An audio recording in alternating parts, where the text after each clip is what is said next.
Hi, இன்றைக்கான வீடியோவில் நம்ம என்ன பார்க்க போகிறோம் அப்படின்னா, ஒரே ஒரு சென்டென்ஸ் அதை நம்ம ஒரு சென்டென்ஸை பாஸ்ட்லையும் ஃப்யூச்சர்லையும் பேச போகிறோம். சரியா? ஒரு சென்டென்ஸை வச்சு அதையே பாஸ்ட்டும் ஃப்யூச்சரும் இந்த வீடியோவில் இதை தான் பார்க்க போகிறோம். வாங்க வீடியோக்குள்ளே போகலாமா? ஃபஸ்ட்டு சென்டென்ஸ் பாருங்கள். நான் தினமும் வேலைக்கு நடந்து செல்வேன். இவங்க தினமும் அப்படின்ற வேர்டு இருக்கு, வேலைக்கு நடந்து செல்வேன். ஸோ டெய்லியுமே அவங்க வேலைக்கு நடந்து தான் போகிறாங்க. இது ஒரு ஹேபிச்சுவல் ஆக்ஷன், வழக்கமான செயல். ஸோ ஹேபிச்சுவல் ஆக்ஷனுக்கு நம்ம எப்போவுமே ப்ரெசன்ட் டென்ஸில் தான் எழுதணும். நான் அப்படின்னா என்ன? ஐ. நெக்ஸ்ட்டு ஃபஸ்ட்டு சப்ஜெக்ட் வரணும். நெக்ஸ்ட் என்ன வரணும் அப்படின்னா வேர்ப் வரணும். சரியா? வேர்ப் ப்ரெசன்ட் டென்ஸில் சப்ஜெக்ட்டுக்கு அப்புறம் வேர்ப் தான் வரும். ஸோ இங்கே வேர்ப் அப்படின்றது என்ன? நடக்கிறது, ஒரு செயல், அதுதான் வேர்ப். சரியா? நடந்து அப்படின்றது தான் இங்கே வேர்ப். ஸோ நடந்து அப்படின்னா என்ன? நடக்கிறது அப்படின்னா வாக். I walk. சரியா? இப்போ நான் நடந்து ரெண்டையுமே எழுதியாச்சு. ஐ வாக் எழுதியாச்சு. எங்கே போவாங்க, எப்படி போவாங்க அப்படின்னா நடந்து போவாங்க. ஸோ எங்கே போவாங்கன்னா வேலைக்கு. I walk to work. வேலைக்கு இந்த இக்குக்கு பதிலாக தான் டு எழுதுறோம். சரியா? To work.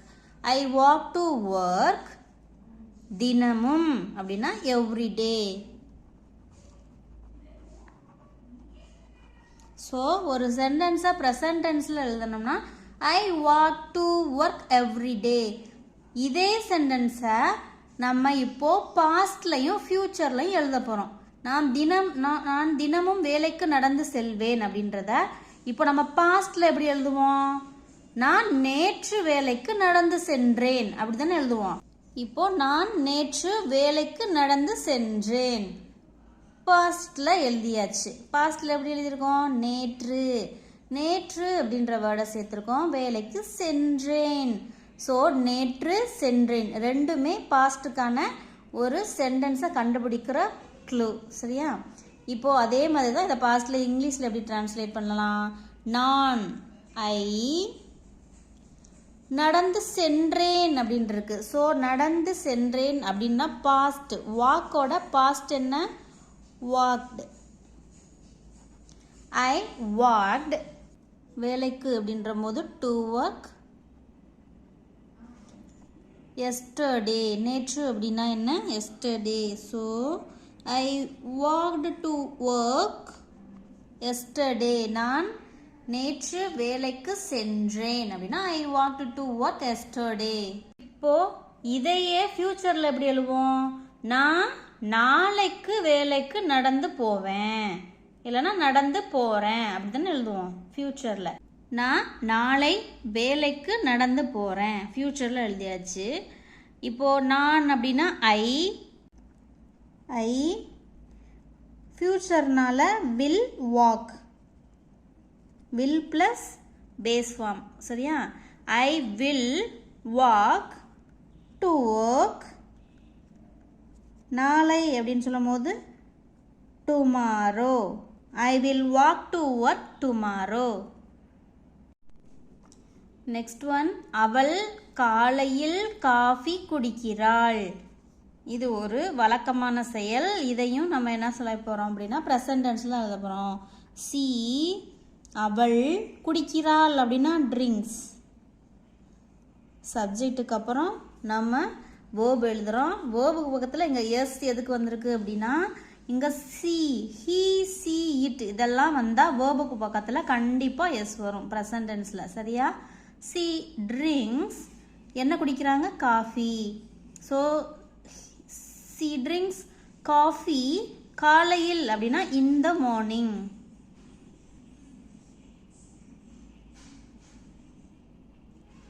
In the morning. இப்போ இதையே பாஸ்டில் சொல்ல போகிறோம். மார்னிங் வந்து காஃபி குடித்தா அப்படின்னு. ஸோ அவள் இன்று காலை காஃபி குடித்தாள் அப்படின்னு தானே எழுதலாம். இங்கே எழுதியாச்சு. ஸோ பாஸ்டில் இன்று காலை காஃபி குடித்தாள். அப்படின்னா இப்போ மதியம் ஆயிடுச்சு அப்படின்னு வச்சுக்கிறோங்களேன். அவள் இன்று காலை காஃபி குடித்தாள். She drank. She drank. ஏன்னா பாஸ்ட் ஆயிடுச்சு. ட்ரிங்கோட பாஸ்ட் வேர்ப் என்னன்னா drank. சி drank காஃபி இன்று காலை அப்படின்னு சொல்லும் போது this morning. She drank coffee this morning. இதையே நம்ம ஃபியூச்சரில் எப்படி சொல்லுவோம்? அவள் காலையில் காஃபி குடிப்பாள். இதுதான் ஃபியூச்சர் இல்லையா? அதே மாதிரி பாருங்க, ஷீ அவள் இனிமே தான் குடிக்க போறா காலையில். அப்போ வில் ப்ளஸ் ட்ரிங்க்.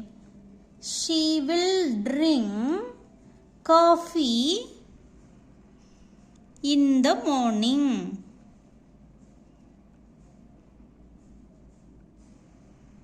அவ்வளோதான். நெக்ஸ்ட் சென்டென்ஸ் பாருங்க. நாங்கள் ஒன்றாக படிக்கிறோம். நாங்கள் அப்படின்னா we, ஒன்றாக அப்படின்னா டுகெதர் அப்படின்னு தெரியும். படிக்கிறோம் அப்படின்னா study. we study together. we study together. நாங்கள் ஒன்றாக படிக்கிறோம். இதிலேயே நாங்கள் பள்ளி முடிந்ததும் ஒன்றாக படிக்கிறோம் அப்படின்னா எப்படி எழுதுவீங்க? we study together after school. அவ்வளோதான். புரிஞ்சதா? நெக்ஸ்ட் பாருங்க. நாங்கள் ஒன்றாக படிக்கிறோம் அப்படின்னா ப்ரெசன்ட் டென்ஸ். இதையே பாஸ்ட்ல எப்படி சொல்லுவோம்? நாங்கள் ஒன்றாக படித்தோம். நாங்கள் ஒன்றாக படித்தோம் அப்படி தானே சொல்லுவோம். we ஸ்டடியோட பாஸ்ட் ஃபார்ம் என்ன? studied. we studied together. we studied together. இப்போ ஃபியூச்சரில் எப்படி சொல்லுவோம்? நாங்கள் ஒன்றாக படிப்போம். நாங்கள் ஒன்றாக படிப்போம். இப்போ இதை எப்படி எழுதலாம்? இனிமே தான் நடக்க போகுது. we ஃபியூச்சர்னால will study. we will study together. Next sentence பாருங்க. அவர் ஒவ்வொரு இரவும் படுக்கைக்கு முன் ஒரு புத்தகம் படிப்பார். இதில் ஒவ்வொரு இரவும் அப்படின்னா தினமும் ராத்திரி அவர் புத்தகம் படிப்பார் அப்படின்றது. ஸோ இது ஒரு வழக்கமான செயலாகவே வச்சுருக்காரு. அப்போது இது ப்ரெசன்ட் டென்ஸில் நம்ம எழுத போகிறோம். ஹீ அவர் இல்லைன்னா அவன், சப்ஜெக்டு. நெக்ஸ்ட்டு வேர்பு என்ன? அவர் என்ன பண்ணுறாரு? ரீட் பண்ணுறாரு, புத்தகம் வாசிப்பார் அப்படின்னு இருக்கு. படிக்கிறார் அப்படின்னு சொல்ல முடியாது. ஏன்னா நைட்டு தூங்க போகிறதுக்கு முன்னாடி எப்போவுமே புத்தகத்தை வாசிக்க தான் செய்வோம். ஒரு வழக்கமான செயல் அப்படின்னா ஹீ ரீட்ஸ். ஹீ சீட் வந்தாலே வேர்போட எஸ் சேர்க்கணும். He reads a book. ஓகேவா? புத்தகத்தை வாசிப்பார். He reads a book. எப்போ? எவ்ரி நைட், ஒவ்வொரு இரவும். Every night. எதுக்கு முன்னாடி வாசிப்பாராம்? படுக்கைக்கு முன் அப்படின்னா before bed. Before bed. He reads a book every night before. இப்போ பாஸ்டில் எப்படின்னா அவர் நேற்று இரவு, அங்கே ஒவ்வொரு இரவுன்னு இருந்துச்சா, அதையே பாஸ்டில் எழுதும் போது நேற்று இரவு படுக்கைக்கு முன் ஒரு புத்தகத்தை வாசித்தார் இல்லைன்னா படித்தார். சரியா? பாஸ்ட்ல சொல்றதுனால வாசித்தார் அப்படின்னு எழுதியிருக்கோம். அவர் அப்படின்னா ஹீ. ரீடோட பாஸ்ட் ரீட் தான். He read a book. நேற்றிரவு அப்படின்னா லாஸ்ட் நைட் இல்லைன்னா yesterday night. Before bed. He read a book last night before bed. இப்போ ஹீ வில், அதாவது ஃபியூச்சர் எழுத போகிறோம். அவர் இன்று இரவு இல்லைன்னா நாளை இரவு படுக்கைக்கு முன் ஒரு புத்தகத்தை வாசிப்பார் அப்படின்னு எழுதிக்கலாம்.